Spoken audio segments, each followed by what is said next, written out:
All right, big news day for the Texans on Monday. We know there's a lot of potential injuries. Now we know there's going to be a suspension. We'll get into the suspension in a second. Cody Stoots going to have some good news, bad news. It is SNL Texans talk as the Texans prepare for a big matchup against Green Bay. But I want to get into this, something that kind of emerged yesterday, talking about Joe Mixon and what Joe Mixon brings to the team. We were both on hand at D'Amico Ryan's press conference with the media yesterday.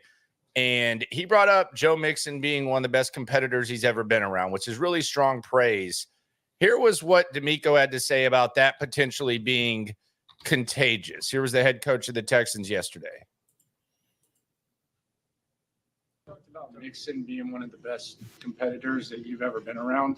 Is that contagious? Does it seem like when he's on the field, it kind of rubs off on the rest of the guys too? Joe's mentality definitely rubs off on our entire team. Right? He wants the ball. He as many times you're gonna give it to him. He likes doing the hard work. He likes the grind.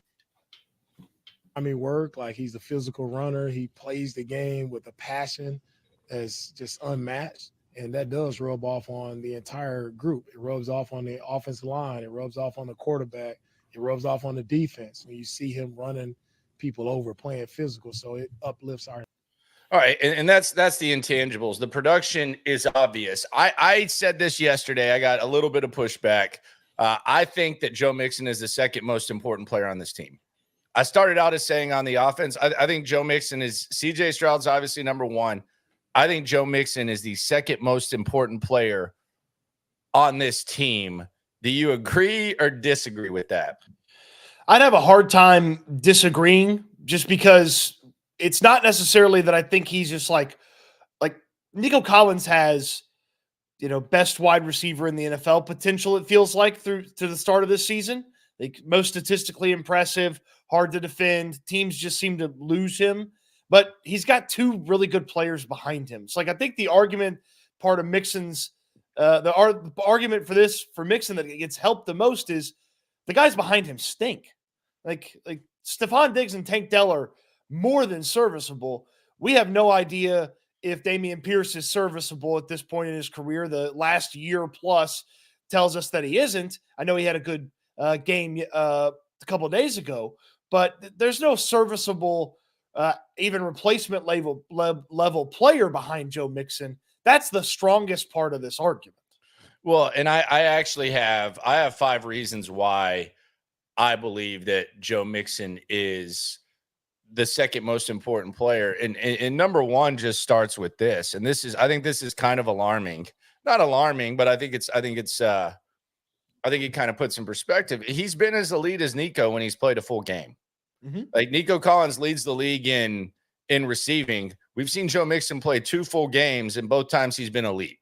Like all-pro, first-team all-pro caliber running back. So at the very least, you can say he's been just as good. The other thing is, I know that he got hurt. That's not really a pattern for Joe Mixon recently. He's a pretty durable running back. Nico Collins actually has probably a larger body of work the last few years of getting hurt than Joe Mixon. But as good as Nico Collins has been, and the argument for Nico Collins would be, well, he's the best receiver in the league, and he's been playing. He still leads the league in receiving yards despite missing the last 6 quarters, and I agree with that.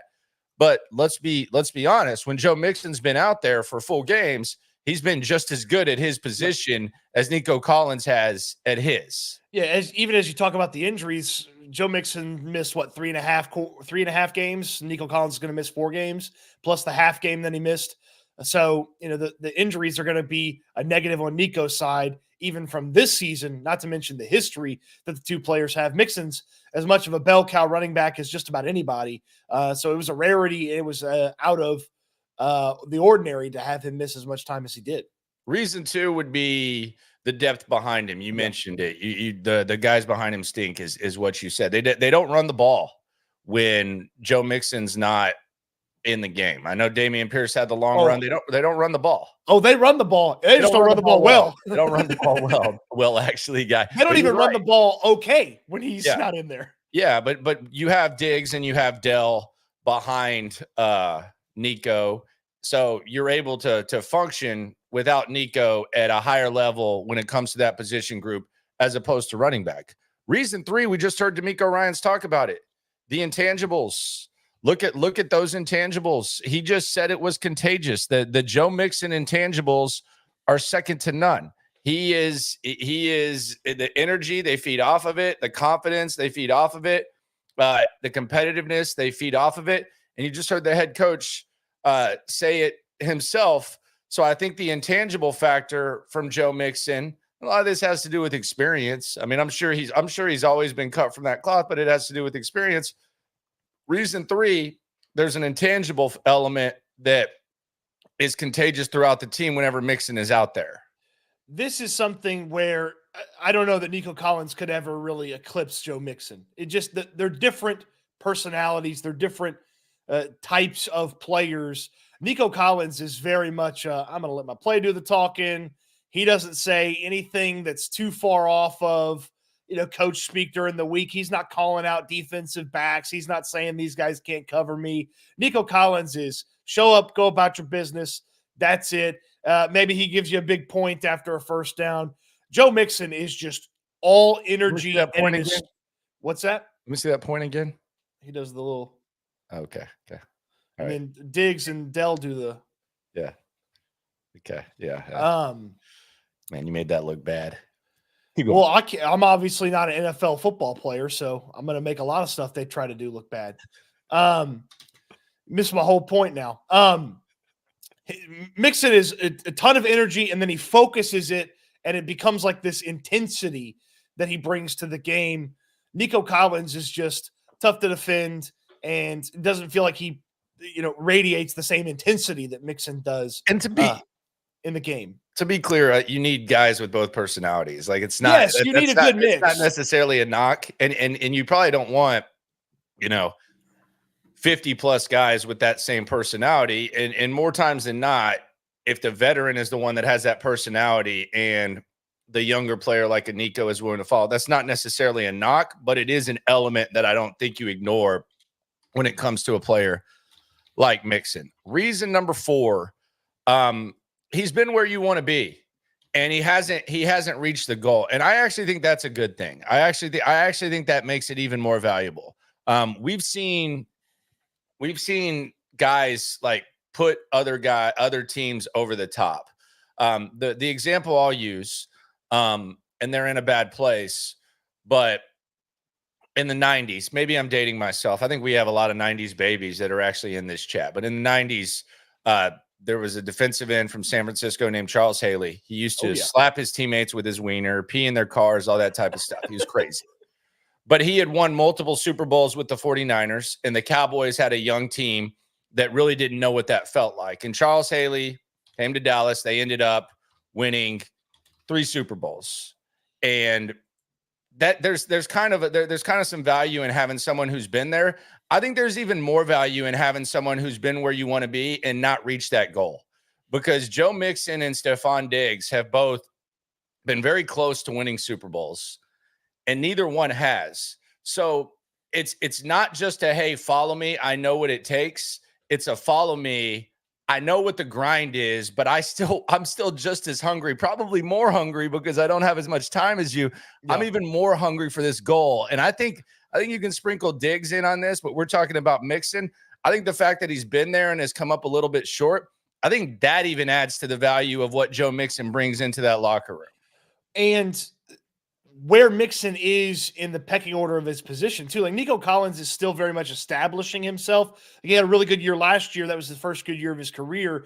There's still a lot of people that believe a laundry list of guys are better than Nico Collins. He's still kind of establishing himself in his position. Whereas Mixon is, hey, I've been close. I'm also one of the best at my position. Follow me in the battle. Let's go. Let's do this. So I like this reason as well.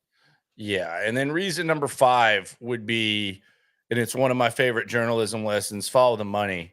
The investment that they were willing to make in a top end running back, they were in the Saquon Barkley sweepstakes, and then they ended up going and getting Joe Mixon.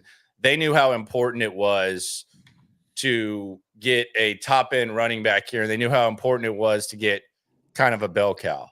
So I give them a lot of credit for that as well. And I think it's the fifth reason why I think Joe Mixon is the most important Texan. Yeah, and look, second most. Yeah, most important non-CJ Stroud Texan. Yes. 100,000%. Yeah, I mean, look, they made Joe Mixon one of the 8 highest paid running backs in all of football when they didn't have to, by the way. So there was an extreme level of belief in him, not only for 2024, but even for 2025 as well. And they went out, identified what they needed, didn't get Saquon, ended up with Joe Mixon, and still ended up with something really solid there. We'll see.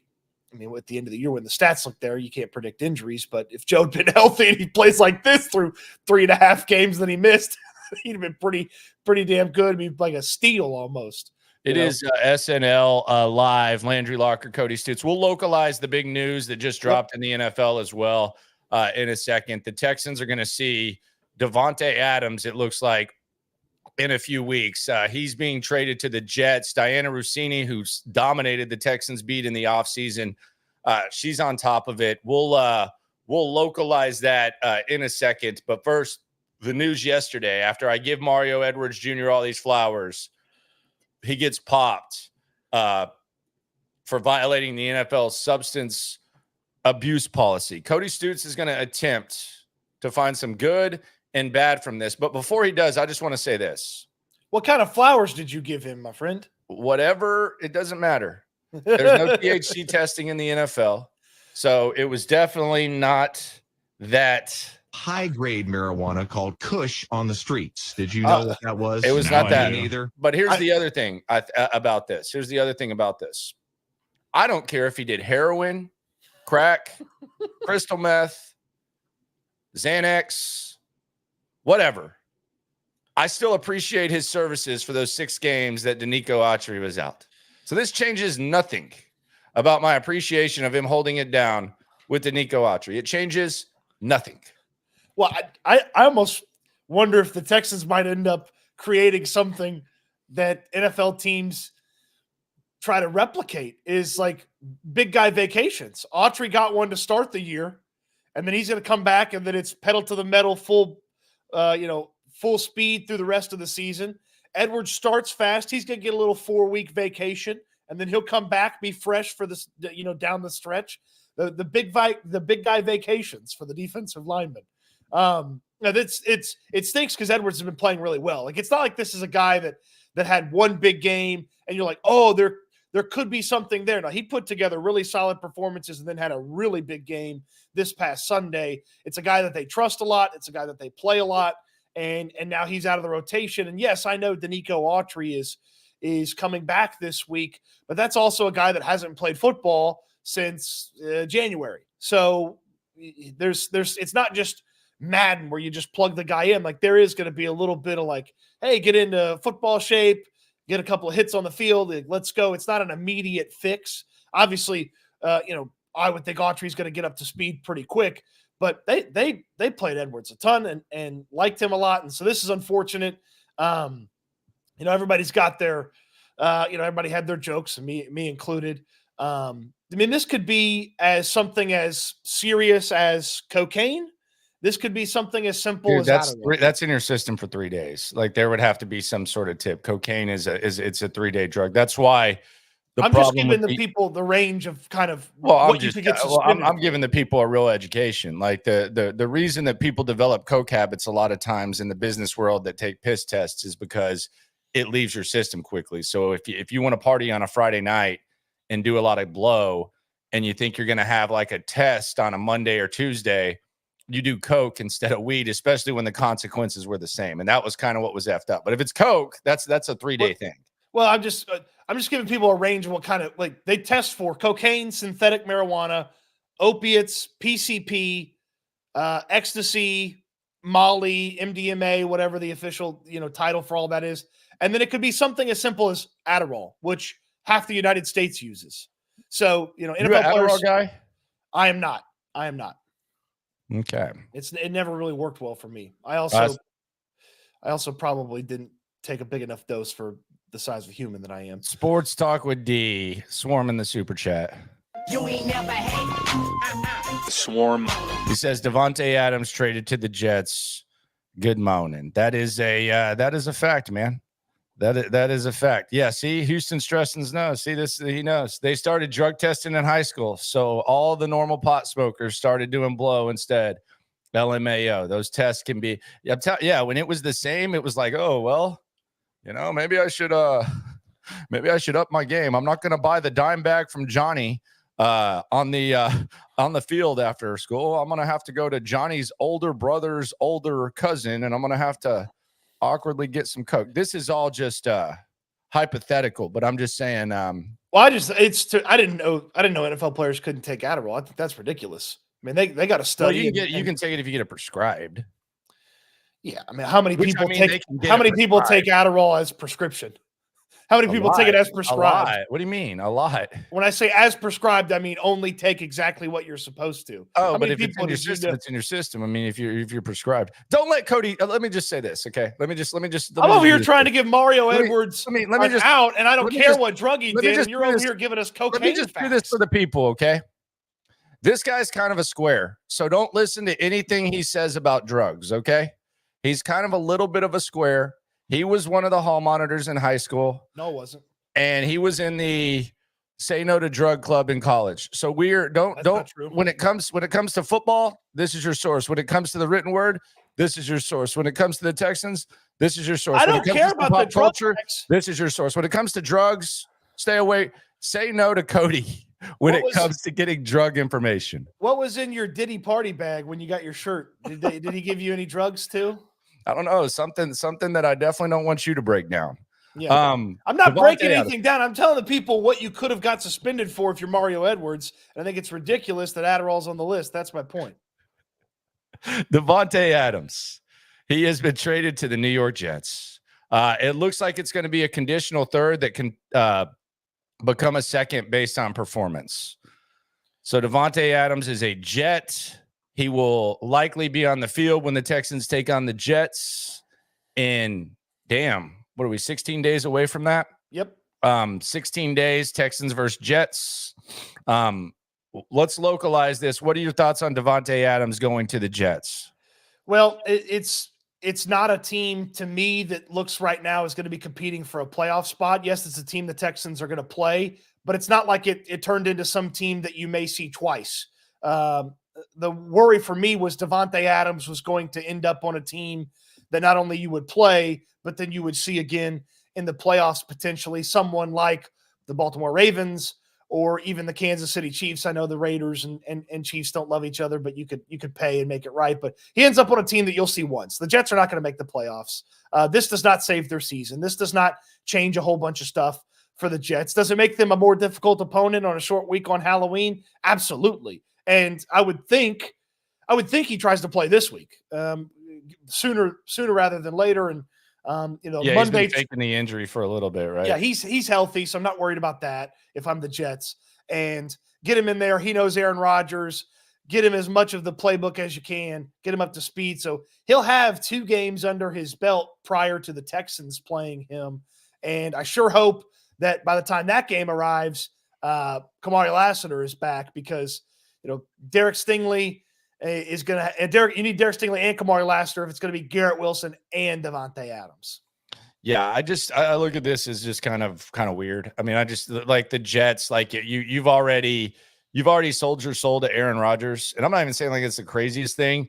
So you might as well just go all in on it and bring in a wide receiver that's been unhappy in his last 2 spots. Didn't believe in Jordan Love. We saw how good of a analysis that was miserable with the Raiders, went there to play with his buddy Derek Carr, and now he's going to go to the Jets. I thought yesterday was really the Jets' opportunity at life.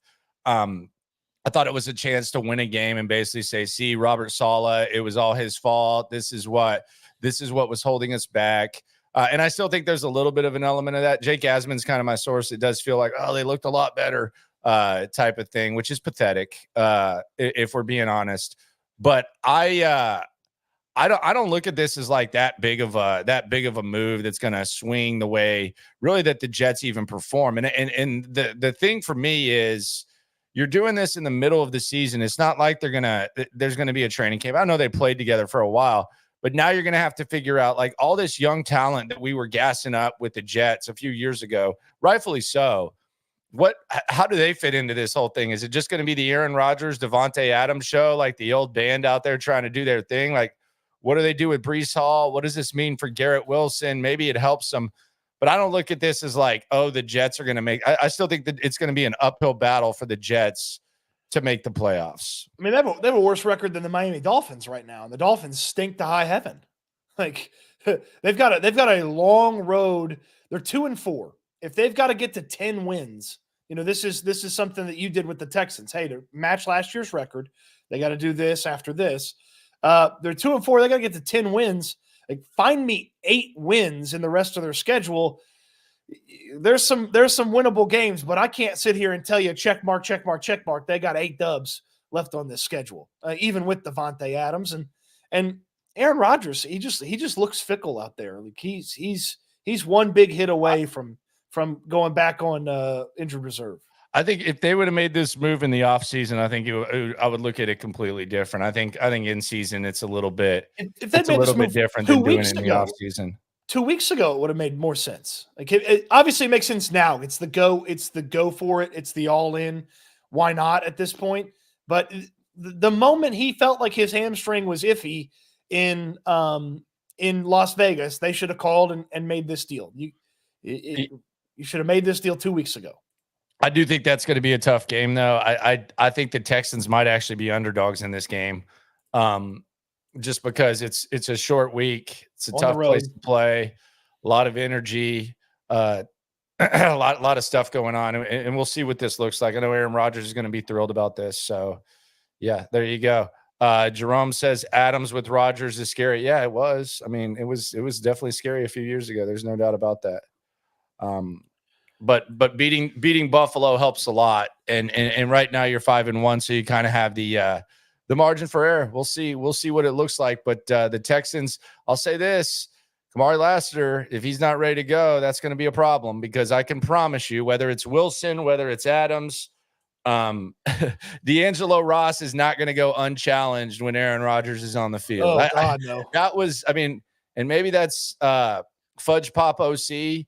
Or maybe that's Drake May, but they did not even challenge Ross out there. That will not be the case if Aaron Rodgers is out there. He is going to sniff that out like crazy, whether it's number 5 or whatever number Davante Adams decides to wear. That is going to they're going to sniff that out, no doubt. No doubt about that. And I mean, look, he could have ended up on a much more serious contender, a team that's more in your way. The Jets are not in your way because you're going to play them once, and I don't believe they're going to make the playoffs. But, if he'd ended up on Buffalo, you got to see them again. He'd ended up on Baltimore, you got to see them on Christmas, and then probably, if you want to go deep in the playoffs, see them again.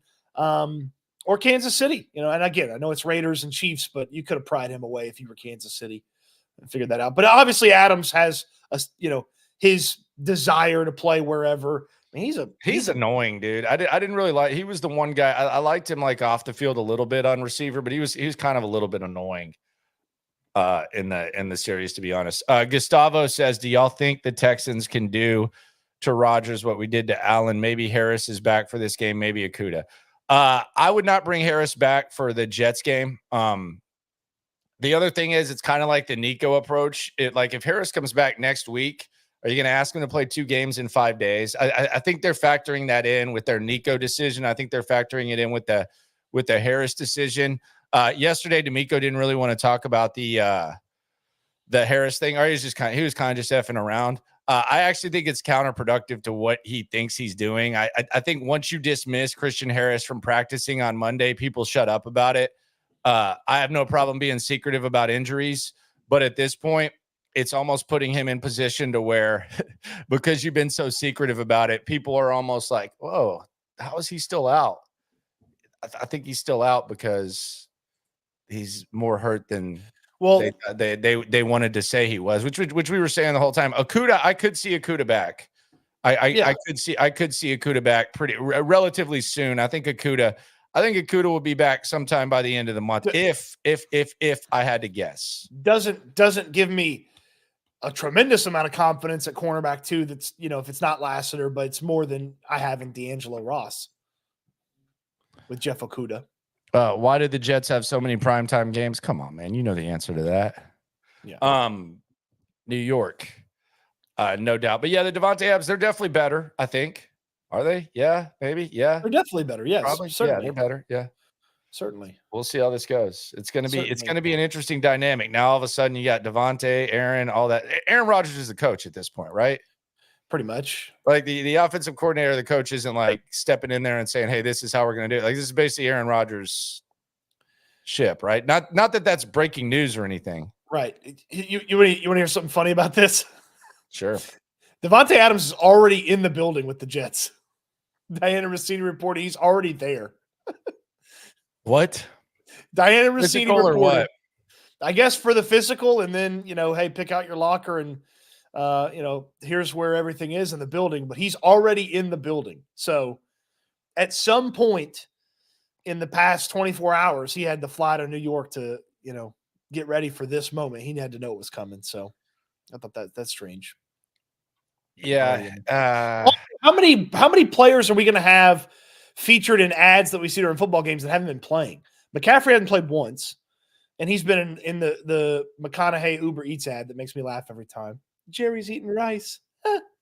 Davante Adams' Taco Bell commercials have been playing for 3 weeks. He hadn't been playing. He's a fraud too. He ain't eating no Taco Bell. That's what I hate about it. He ain't really about that life. That's what might be why I don't like Davante Adams. Because if you you're don't gonna believe be his about Taco that life, Bell be about that fandom? life. Yeah, he ain't about that life. He doesn't know about the old school double decker. He doesn't know about the old days of the enchilada. He wouldn't know a cheesy bean and rice thrown into the order if it hit him in the damn face. He doesn't know about the return of the Mexican pizza.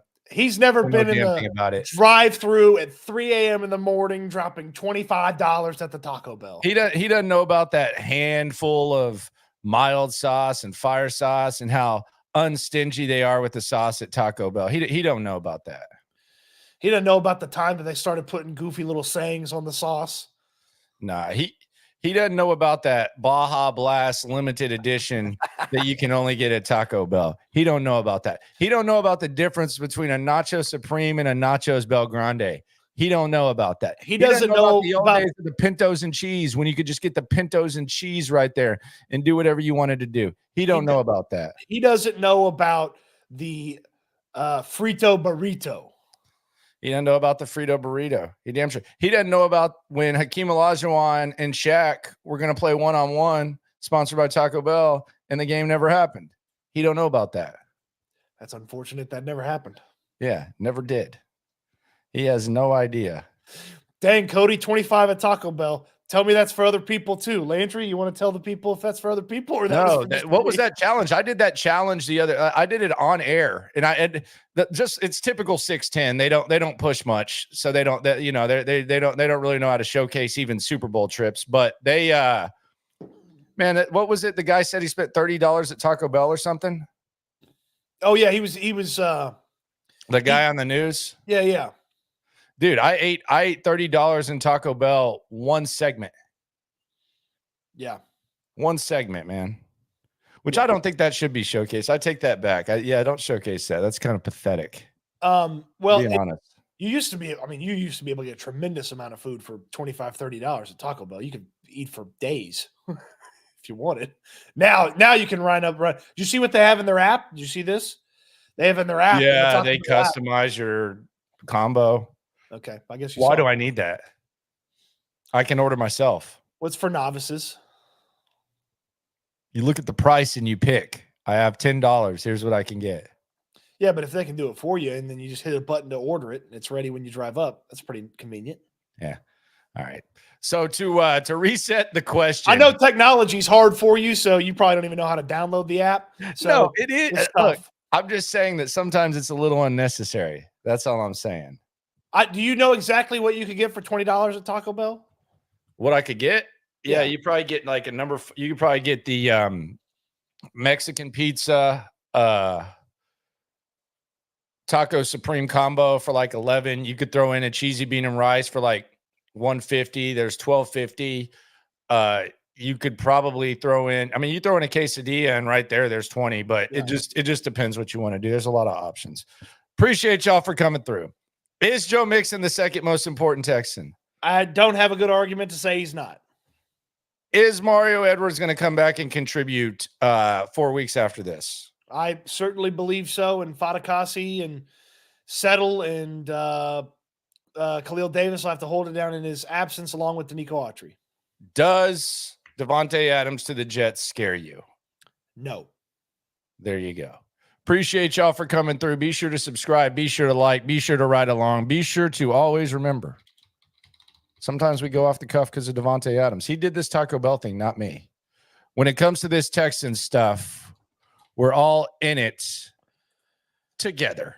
Eat good, sleep good, be good. We'll talk Texans again soon. There you go.